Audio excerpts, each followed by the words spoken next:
Baiklah, Assalamualaikum warahmatullahi wabarakatuh. Perkenalkan, nama saya Arlinda Kurnia dengan NIM 2020207060 dari kelas Biologi 3. Pada video kali ini, saya akan membahas pertumbuhan dan perkembangan untuk memenuhi nilai mata kuliah praktik pembelajaran mikro yang diampu oleh Ibu Qurratul Aini MPD.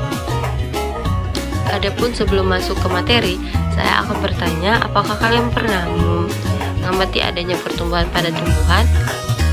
Ya, tentu saja kalian pernah mengamati hal tersebut, karena setiap makhluk hidup pasti mengalami pertumbuhan, termasuk juga pada tumbuhan. Hal ini bertujuan untuk melangsungkan hidup mereka. Selanjutnya, saya akan membahas apa sih itu pertumbuhan dan perkembangan pada tumbuhan. Pertumbuhan merupakan proses perkembangan ukuran di mana bertambahnya volume sel, massa sel, jumlah sel, dan bersifat kuantitatif atau dapat dihitung, dan angka, dan bersifat irreversibel atau tak dapat terulang kembali. Selanjutnya yaitu ada perkembangan. Perkembangan sendiri merupakan proses menuju kedewasaan yang tingkatnya yaitu lebih kompleks atau bertambahnya organ baru pada tumbuhan yang bersifat kualitatif, tak dapat dihitung, dan bersifat reversibel atau dapat terulang kembali.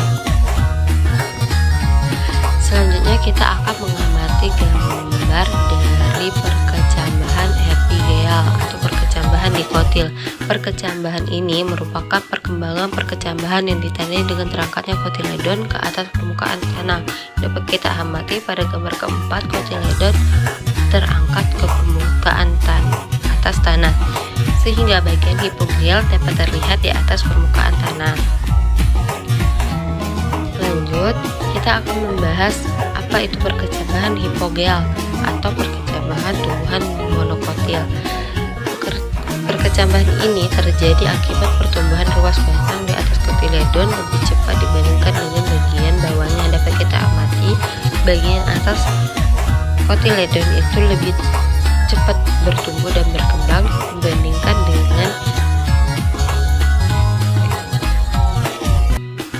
di bawah kotiledon, sehingga pertumbuhan seperti kotiledon tidak terangkat dan tetap berada di dalam tanah. Lanjut, berikutnya yaitu pertumbuhan. Pertumbuhan sendiri terbagi menjadi dua jenis pertumbuhan. Yang pertama ada pertumbuhan primer. Pertumbuhan primer merupakan pertumbuhan yang terjadi sebagai hasil pembelahan sel-sel jaringan meristem atau jaringan meristem apikal, yang mana menghasilkan tumbuh primer. Tumbuhan yang terdiri dari 3 jaringan, yaitu jaringan dermal, jaringan pembuluh, dan jaringan dasar.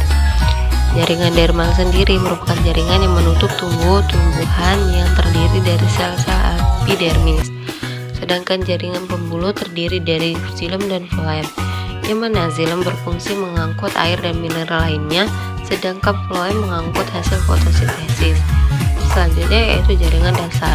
Jaringan dasar berkembang menjadi parenkim, kolenkim, dan sklerenkim, hasil dari pertumbuhan lapisan embrional biji.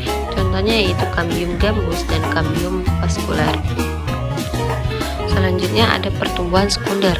Pertumbuhan sekunder merupakan hasil dari aktivitas pembelahan meristem lateral, yang mana terbagi menjadi 2 jenis dari meristem lateral, yaitu Cambium vascular dan Cambium gambus. Cambium vascular adalah cambium yang membatasi bagian kulit kayu yang membentuk pembuluh tafis atau floem dan xilem. Sedangkan Cambium gambus adalah bagian konteks yang berfungsi mengendalikan keluar masuknya air pada tumbuhan. Sebelum menutup materi ini, saya akan menjelaskan sedikit faktor-faktor yang mempengaruhi pertumbuhan dan perkembangan. Untuk faktor internalnya sendiri, yaitu berasal dari dalam tumbuhan, yaitu ada intrasel dari dalam sel atau genetik, dan intersel antara sel-sel, hormon, fitohormon, dan senyawa yang dibutuhkan dikit namun menghasilkan banyak fungsi, seperti auksin, gas etilen, kalin, asam absisat, giberelin, dan sitokinin. Sedangkan faktor eksternalnya sendiri atau di luar tubuh itu membuka